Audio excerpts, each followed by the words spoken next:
बिस्मिल्लाहिर्रहमानिर्रहीम अस्सलाम वालेकुम। आज की इस वीडियो के अंदर हम देखेंगे कि लोग गेस्ट पोस्टिंग बिजनेस के अंदर क्यों फेल होते हैं। ऐसी कौन सी रीज़न है जिनकी वजह से उनको क्लाइंट या ऑर्डर नहीं मिलता और वो गेस्ट पोस्टिंग का काम छोड़ देते हैं। अगर आप भी गेस्ट पोस्टिंग का काम कर रहे हैं और आपको भी क्लाइंट नहीं मिल रहा तो ये वीडियो आपके लिए कारआमद हो सकती है।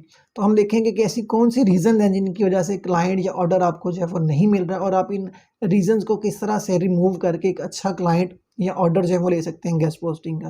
तो हम चलते हैं कंप्यूटर स्क्रीन पे, लेकिन उससे पहले अगर आपने चैनल को सब्सक्राइब नहीं किया तो चैनल को सब्सक्राइब कर लें। तो सबसे पहली रीज़न जो है गेस्ट पोस्टिंग में फेल होने की, that is less emails to client. अगर आप गेस्ट पोस्टिंग को एज पार्ट टाइम कर रहे हैं तो आप अपने क्लाइंट्स को डेफिनेटली बहुत कम ईमेल सेंड कर रहे होंगे। अगर आप गेस्ट पोस्टिंग के अंदर कामयाब होना चाहते हैं तो उसके लिए ज़रूरी है कि आप डेली बेस पे कम से कम 200 से 300 ईमेल जो है अपने क्लाइंट्स को सेंड करें। अब डेली बेस पे इतने क्लाइंट्स उनको फाइंड आउट करें और उनके बाद उनको डेली बेस पे जो है वो कम से कम 200 से 300 ईमेल जो है वो आप उनको जो है वो करें। अगर आप 100, 50 या 150 ईमेल्स कर रहे हैं तो ये बहुत कम ईमेल्स हैं गेस्ट पोस्टिंग के क्लाइंट लेने के लिए। अगर आपने अच्छा क्लाइंट हासिल करना है गेस्ट पोस्टिंग का तो आपको अपनी ईमेल्स की तादाद को बढ़ाना होगा। जितनी ज़्यादा आप ईमेल्स करेंगे उतने ही ज़्यादा चांसेस होंगे गेस्ट पोस्टिंग क्लाइंट आने के। उसके बाद सेकंड नंबर पे जो रीज़न है वो है नो ईमेल स्ट्रेटजी। जब तक आप अपनी ईमेल स्ट्रेटजी को इम्प्रूव नहीं करेंगे तब तक आपके पास क्लाइंट नहीं आएगा। यहाँ पे लोग क्या करते हैं कि डेली बेस पे ईमेल्स तो सेंड कर रहे हैं लेकिन फिर भी उनके पास क्लाइंट नहीं आ रहा। वो क्लाइंट क्यों नहीं आ रहा? क्योंकि वो अपनी ईमेल्स को चेक ही नहीं कर रहे कि किस बंदे ने आपकी ईमेल को ओपन करके देखा, किस बंदे ने वहाँ पे क्लिक किया है। आप उनको दोबारा आउटरीच ही नहीं कर रहे। तो जैसा कि मैंने आपको बताया था कि मेरी ईमेल स्ट्रेटजी जो है उसके अंदर हम क्या करते हैं कि हम एक ईमेल ट्रैकर यूज़ करते हैं। उस ईमेल ट्रैकर की वजह से हमें पता चलता है कि कौन सा बंदा जो है वो हमारी ईमेल को ओपन कर रहा है, कौन सा बंदा हमारी ईमेल को ओपन नहीं कर रहा है। जो बंदा हमारी ईमेल को ओपन कर रहा है उसको हमने सेकंड, थर्ड और फोर्थ ईमेल जो है वो सेंड करनी है। हम उसको फर्स्ट ईमेल सेंड करते हैं, अगर वो हमारी ईमेल को ओपन कर रहा है तो अब हम उसको सेकंड ईमेल सेंड करेंगे। अगर वो सेकंड भी ओपन करता है तो हम उसको थर्ड सेंड करेंगे। अगर वो थर्ड ईमेल भी ओपन कर रहा है तो हम उसको फोर्थ ईमेल जो है वो सेंड करेंगे। इस तरीके से जब हम बार-बार क्लाइंट तक अपना मैसेज जो है वो पहुँचाएँगे गेस्ट पोस्टिंग का तो वो डेफ़िनेटली हमें काम देगा। अगर उसको हमारी साइट्स हैं वो अच्छी लगेंगी तो वो हमें गेस्ट पोस्टिंग का ऑर्डर जो है वो लाज़मी देगा। तो आपने सबसे पहला काम ये करना है कि अपनी जो गेस्ट पोस्टिंग की जो ईमेल स्ट्रेटजी उसको आपने इम्प्रूव करना है। उसके बाद थर्ड रीज़न जो है इसमें, that is no updated sheet. आपने एडमिन साइट जो है वो इकट्ठी की हैं और इकट्ठी करने के बाद आपने शीट बना ली है और 2 महीने, 3 महीने, 4 महीने हो गए हैं, अब वही साइट जो उनको यूज़ करते जा रहे हैं।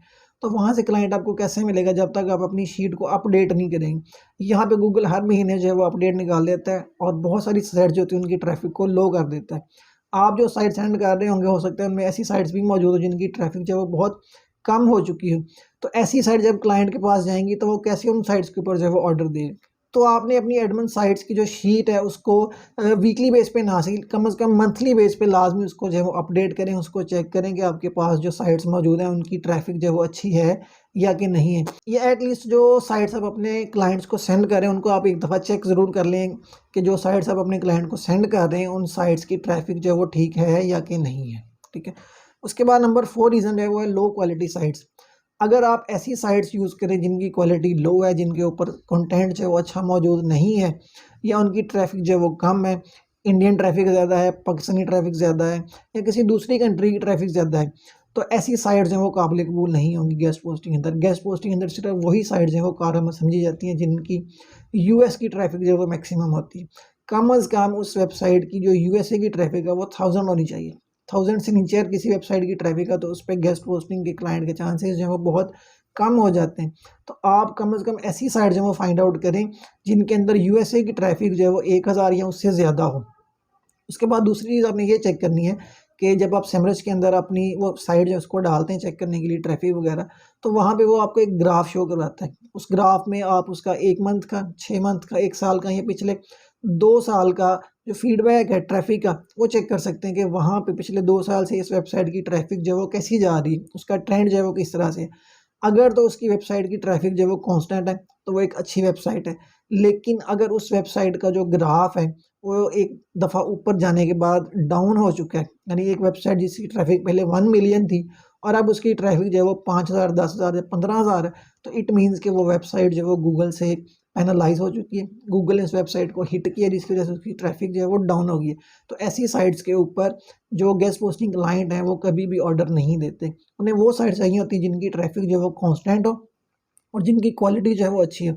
तो आपने ऐसी साइट्स फाइंड आउट करनी है जिनका ग्राफ जो है वो कांस्टेंट हो और उसकी ट्रैफिक जो है वो यूएसए की वो अच्छी ट्रैफिक हो, तो उस पर आपको क्लाइंट के मिलने के चांसेस जो है वो ज़्यादा होंगे।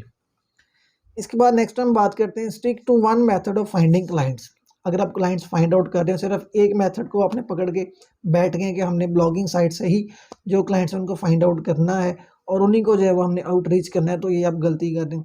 आपके पास डिफरेंट मेथड जो मौजूद हैं क्लाइंट्स को फाइंड आउट करने के। आप पिंटरेस्ट से उसको फाइंड आउट करें, आप लिंक्डइन से फाइंड आउट करें, आप गूगल से फाइंड आउट करें, डिफरेंट मेथड से क्लाइंट्स उनको फाइंड आउट करें और फिर उनको आउटरीच करें। सिर्फ एक मेथड तक जो है वो महदूद ना रहें।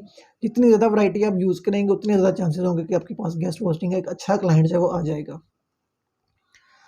और सबसे इम्पोर्टेंट और लास्ट वन जो है, do not check spam email. यहाँ पे बहुत सारे लोग क्या करते हैं कि उन्होंने ईमेल अकाउंट बनाए हैं और वो एक ईमेल अकाउंट से डेली बेस पे 40-40, 50-50 ईमेल जो है वो सेंड करते जा रहे हैं और फिर कहते हैं कि हमें तो रिस्पॉन्स ही नहीं आ रहा। रिस्पॉन्स क्यों आएगा? जब आप एक अकाउंट से इतनी ज़्यादा ईमेल सेंड करेंगे तो आपका अकाउंट जो होता है वो स्पैम में चला जाता है। जब आपका अकाउंट स्पैम में चला जाएगा तो आपकी ईमेल क्लाइंट के इनबॉक्स तक पहुंचेगी नहीं, बल्कि वो ईमेल जो है वो क्लाइंट के स्पैम फोल्डर के अंदर जाएगी। तो जब आपकी ईमेल राइट जगह पे नहीं जाएगी तो क्लाइंट को कैसे पता चलेगा कि आप उसको गेस्ट पोस्टिंग की सर्विस दे रहे हैं? तो आपने अपने अकाउंट को चेक करना है वीकली बेस पे, कम से कम आप एक दफ़ा उसको चेक ज़रूर करें कि आपका अकाउंट जो है वो स्पैम में तो नहीं गया। तो चेक करने का तरीका क्या कि आप अपने एक ईमेल अकाउंट से अपने दूसरी ईमेल अकाउंट के ऊपर जो है वो एक मेल सेंड करें, कोई भी ईमेल जो है वो सेंड करें और उसके बाद चेक करेंगे वो ईमेल जो है वो आपको इनबॉक्स के अंदर रिसीव होती है या स्पैम फोल्डर के अंदर रिसीव होती है। अगर तो वो आपको इनबॉक्स के अंदर रिसीव हो रही है तो इट मीन्स कि आपका अकाउंट जो है वो सेफ़ है, आप उसको यूज़ कर सकते हैं। लेकिन अगर ईमेल जो है वो आपको इनबॉक्स की बजाय स्पैम फोल्डर के अंदर रिसीव हो रही है तो इट मीन्स कि आपका अकाउंट जो है वो स्पैम में चला गया। उस अकाउंट से ईमेल्स करने का आपको कोई फ़ायदा नहीं होगा, वो ज़ीरो फ़ायदा होगा आपको उसका। तो ऐसे अकाउंट्स को जो है वो आप छोड़ दें, उसकी जगह नए अकाउंट बनाएं और उन अकाउंट्स को जो है वो यूज़ करें और उनसे अपने क्लाइंट्स को जो है वो आउटरीच करें। उम्मीद है कि आपको समझ आ गई होगी कि आपने कौन-कौन सी चीज़ों को जो है वो इम्प्रूव करना ताकि आपके पास एक अच्छा गेस्ट पोस्टिंग का क्लाइंट आ सके।